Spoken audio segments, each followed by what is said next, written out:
When the FIFA World Rankings are published, at the top you'll always find the likes of Brazil, Germany and world champions France. But have you ever considered what it's like to be at the bottom, the very bottom of the world list? Well, when the rankings were recently published, this is the team who were 190th out of a list of 190, the national side from the Cook Islands. A tropical haven in the South Pacific, the Cooks have just 18,000 citizens spread across 15 islands, with a football league of just 6 teams on the main island, Rarotonga.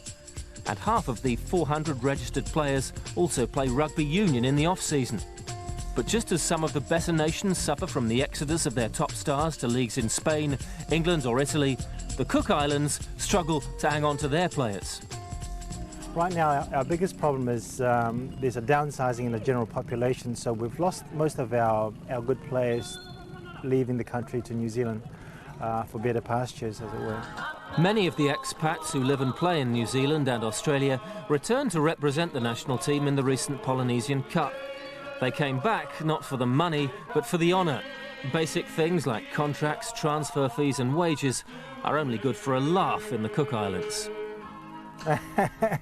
They're all amateur players. In fact, we have to base our campaign around the hours of work, would you believe, and working within that. Sometimes I wouldn't get my key players at a training like tonight and every other night until the end of working hours. By day, the coach himself is an architect. He helped design the island's very impressive National Cultural Centre. In the opening match of the Polynesian Cup, the Cook Islands scored their first victory in more than 3 years, beating South Pacific neighbours Samoa. They went on to collect another win and a draw against higher-ranked opponents, results that should lift them a place or two in the FIFA list. And then there was qualification for the Oceania Nations Cup in Australia. But such success has come at a very expensive price. The cost of travel, accommodation and time off work has given the Cook Islands FA a $40,000 headache.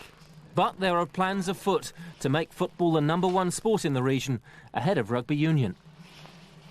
With soccer, there's less injuries, and I'm pretty sure the parents of the children will let them come and play the game. There's less injury in the game, and given the right approach, the organisation and the administration, I'm pretty sure we can match up with rugby in the next few years. Surely but slowly we'll be able to win over, if not all, a majority, a number of people.